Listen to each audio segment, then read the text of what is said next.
Hi everyone, welcome back to Majora's Mask. So I'm going to start off just by opening my file, and right away we're going to see something really weird.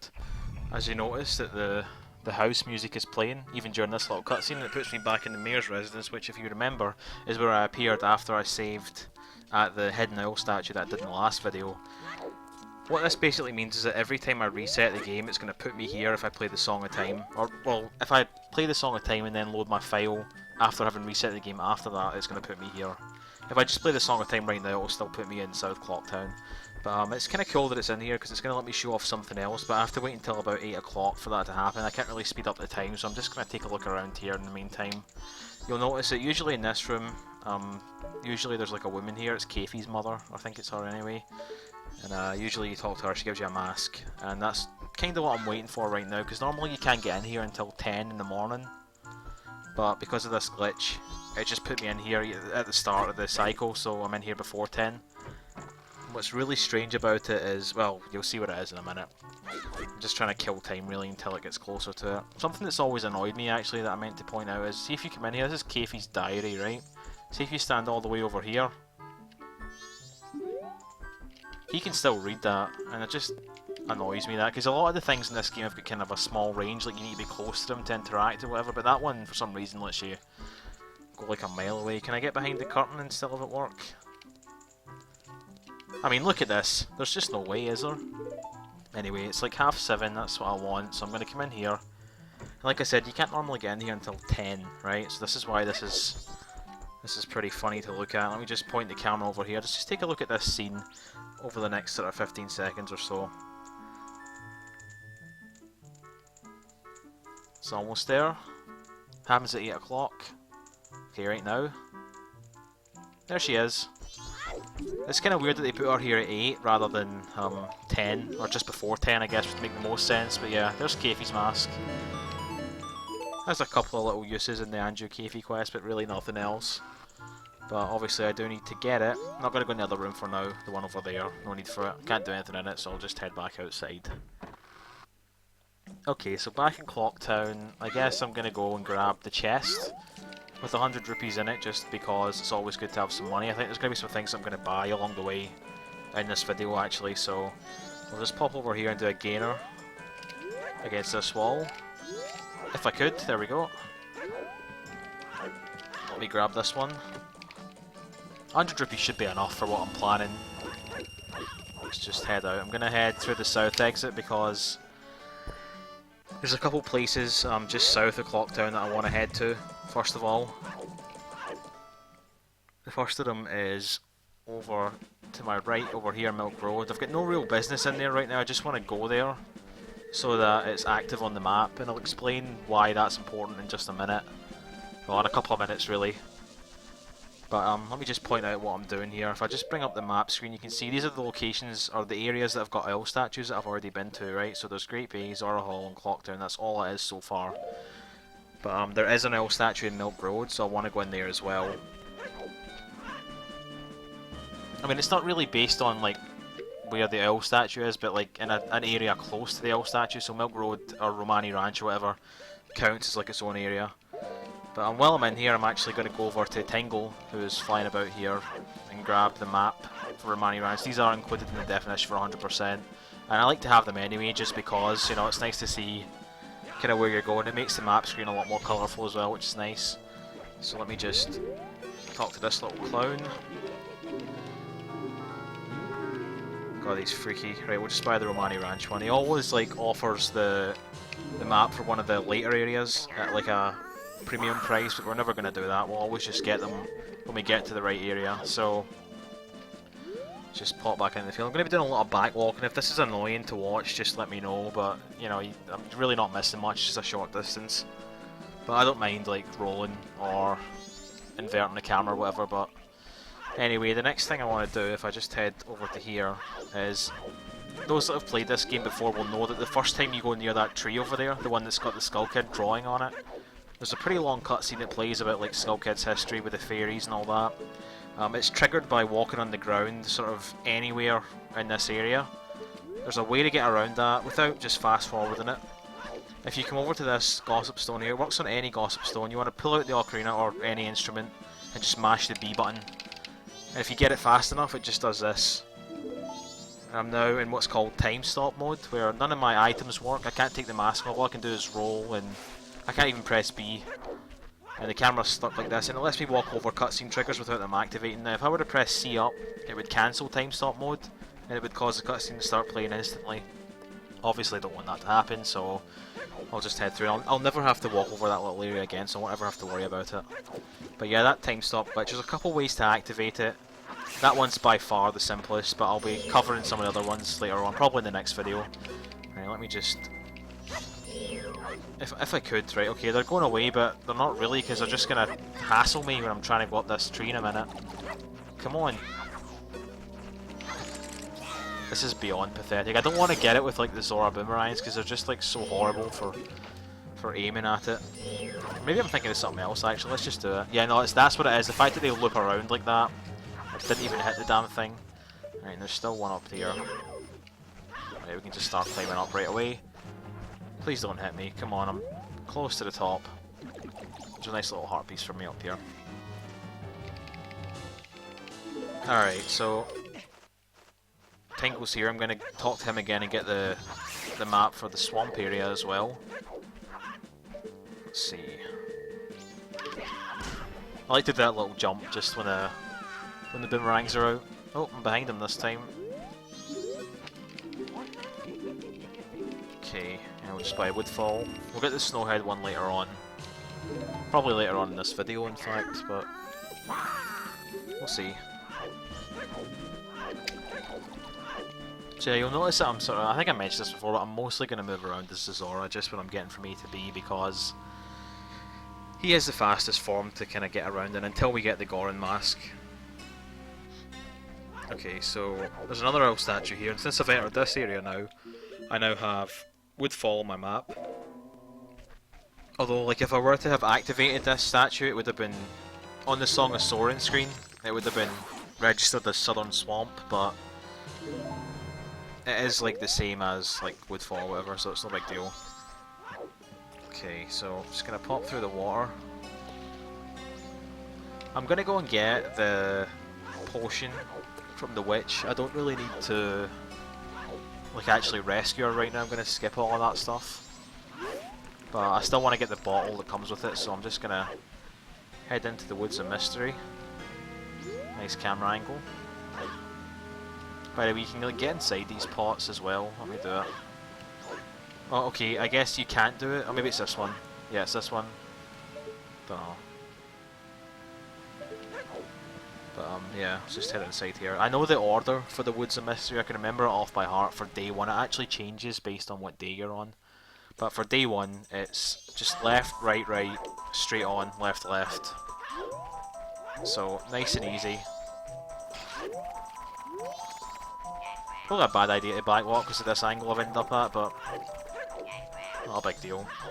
There are some little side quests that you can get from rescuing the witch, but I'm going to come back and do them much later on. I'm not too interested in it right now. You have to talk to her as normal, like, to actually get the rest of this to happen. Come on, talk to me. Just, Jesus, do you want to be saved or don't you?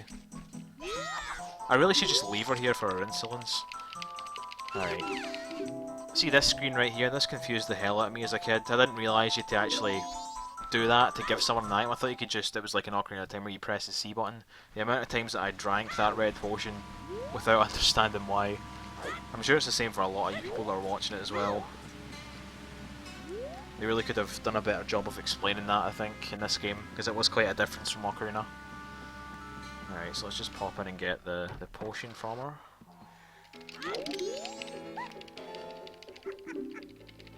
Yeah, come on.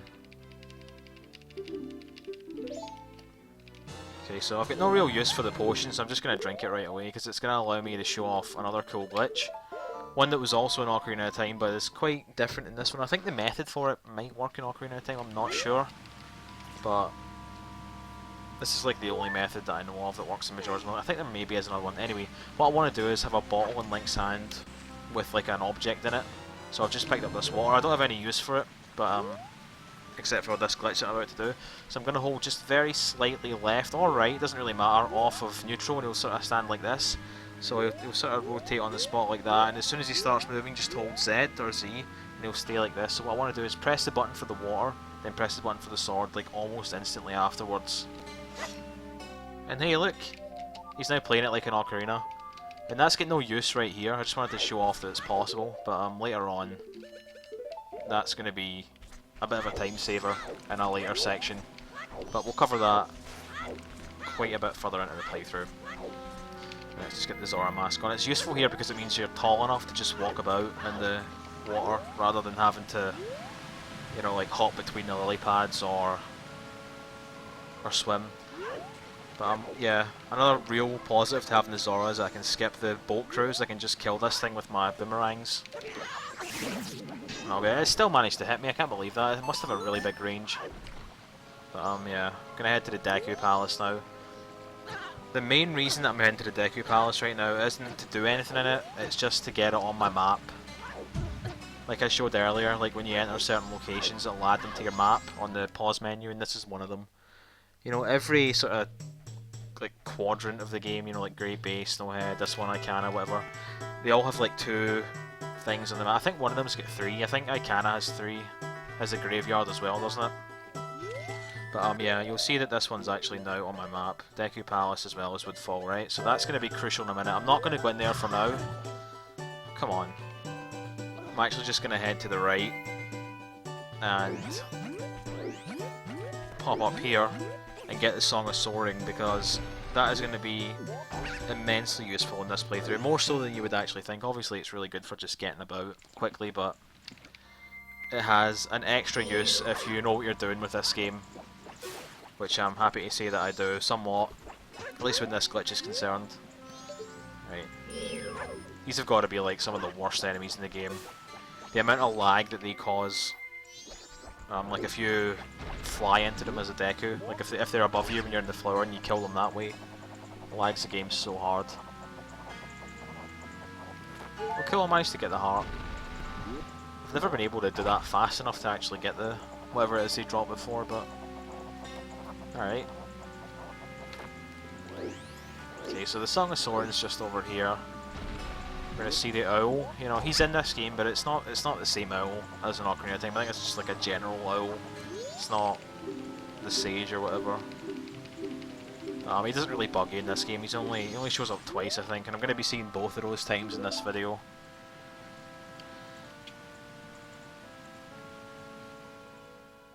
This cutscene always annoyed me because it plays the sound of the ocarina. I can't remember if they fixed that in the DS version, but it doesn't matter how you learn this, it always plays the ocarina notes, so whatever. But yeah, Song of Soaring, going to be extremely useful, but you might be wondering how I'm going to do this, because the Song of Soaring, whenever you don't, like if you were to learn this song, but you hadn't hit any owl statues yet, then it would bring up a message about how you've not left your mark on any of the owls or what have you, right? But as you'll remember from part 2, I actually did hit an owl statue. It wasn't a proper owl statue, it was the hidden owl statue in the fake South Clocktown. So the game knows that I've hit an owl statue, but it doesn't have any actual proper markers for like owl statues on the map, right? So let me just put the cursor onto Clocktown, right? If I play the Song of Soaring, just watch what happens here, right? This is really interesting. It puts it on Milk Road. If I were to press A twice here, I could warp to it, right? So let me put it on a different location. If I put it on Romani Ranch, which is where Milk Road is, right? You would think that would take you to Milk Road. Let's just see where this one puts it. This one takes you to Snowhead. Now, I've never been to Snowhead, but that is a fully functional warp. And the reason that this works is because, obviously, I hit the hidden owl statue, as I said. The game knows that I've hit a statue, so it brings up that menu rather than giving the text about how you've not left your mark. But, yeah, the map, this map here, and the map that comes up when you play the Song of Soaring aren't the same map, but they get their information from, like, the same byte of data, or whatever it is. I'll put more descriptions about this in the video description, just so that everyone can understand it a little better. But, basically, if you select things on this, like put your cursor somewhere and then play the Song of Soaring, then it will put it somewhere different on the Song of Soaring map. So, you know, you can pretty much use this to get to owl statues that you've not activated, which is a huge time saver. It means you don't have to, you know, travel across and activate them normally. So what I'm going to do is, I already know which one I want to do here. It's Deku Palace. I'm going to put it at Deku Palace. and I'm going to play the Song of Soaring now. And this should take me to Mountain Village, if I remember correctly. It should be over the Mountain Village, even though I've not activated it. As you can see, there's no like icons on this, but if I press A twice, it'll take me there anyway. And what's really weird is that the game thinks I've just opened up a file that I saved at this owl statue at, but obviously that's not the case. It doesn't usually do this, it just does it here for some reason. But yeah, here I am at Mountain Village. As you can see, it's now on my map, which means that if I wanted, I could put the cursor here, play the Song of Soaring again. It's Snowhead, it says, and yeah, get another location that I've not been to yet. But what I want to do here is, I guess what I'm going to do is get the Goron mask, because in the process of doing that, it's going to let me get another location on the map. It's going to let me get Goron Village on the map, which is just over there in the distance. Yeah, like I said earlier, each sort of quadrant has 2 or 3 locations. So Great Bay has these 2, Southern Swamp has these 2, Clocktown has those, Romani Ranch and that, and up here there's Snowhead and there's Goron Village for the second one. And I'll just go and get that just now. And I'll get Tingle down first as well. Get the Snowhead map off him. That was a tremendous failure. Right, let's see. Excellent, that's exactly what I wanted to happen. Oh, brilliant. Could this get any better? Alright, let's go. That's enough complaining. I've had the boomerangs just get stuck in mid-air. Right, come on. Right, let's buy the Snowhead one.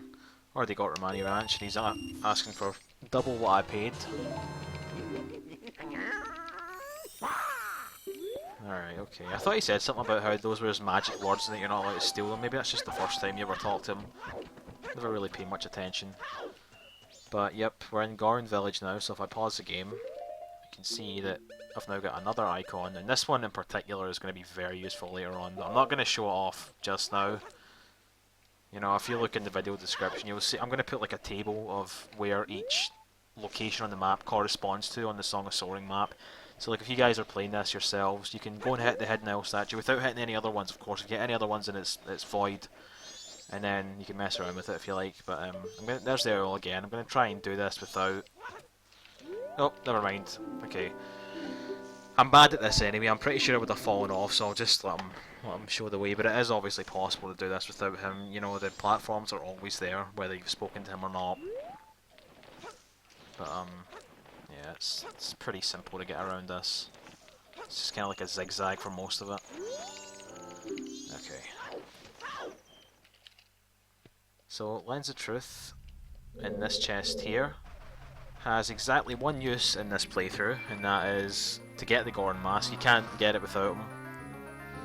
But once you get it, you know, the ghost, Darmany's ghost, will actually just be in the cavern that you like sort of save him in later on. So I don't have to actually follow him back. In fact, if I just put the cursor over Deku Palace again, I can just warp back to Mountain Village. Now obviously I'm never going to be able to actually select the owl statues from this map here, because I'm never going to activate them, because then that would mean that the glitch would be unusable. Because in order for it to work, as I've said, you have to only have the hidden owl statue active. It has to be the only one that you've got active. But once you've been to every area, you're able to get to every owl statue anyway, so it's fine. Alright. Oh, no. Not a lot of speed there. And actually, let me just get my lens out. So, you know, the old trick from Ocarina of Time where if you just like mash it a lot, it doesn't actually drain your magic. Still works in this game. So I'm just going to be doing that occasionally just to see where I am. Just leave it off for the most part, because it's a pretty long climb, this.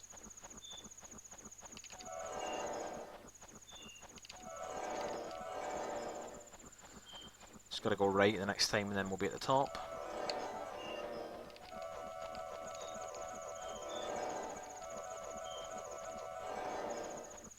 Alright, excellent. And there's a magic refill up here anyway, so even if you didn't do that thing with the Lens of Truth, you could still get your magic back. So in here, you can see the Goron Ghost in the background there. You need to play the Song of Healing as regular Link. If you do it as any other form, it just doesn't work, so let's just play this. And I'm probably going to fast forward this cutscene. It's not really that long, but you know, I don't like cutscenes, they take too damn long, so let's just, after this text box, fast forward it. If you guys want to see it, feel free to check out another video, or just slow this one down if you know how to.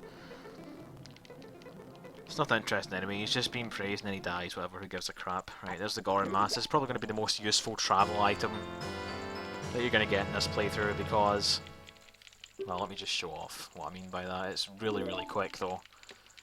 It actually moves, at its maximum speed it moves at the same speed as a super slide, which is pretty significant. I'm just doing it this way so I can skip the little cutscene. But yeah, very useful. So that's going to be it for this segment, guys. Thank you for watching. I'm just going to play the Song of Time. But I'm not actually going to show the cutscene this time. There's no need for it. We've seen it enough. But yeah. So in the next one, I guess, I'm not even sure what I'm going to do. Probably going to do something at Great Bay or whatever. But thank you for watching, and I'll see you then.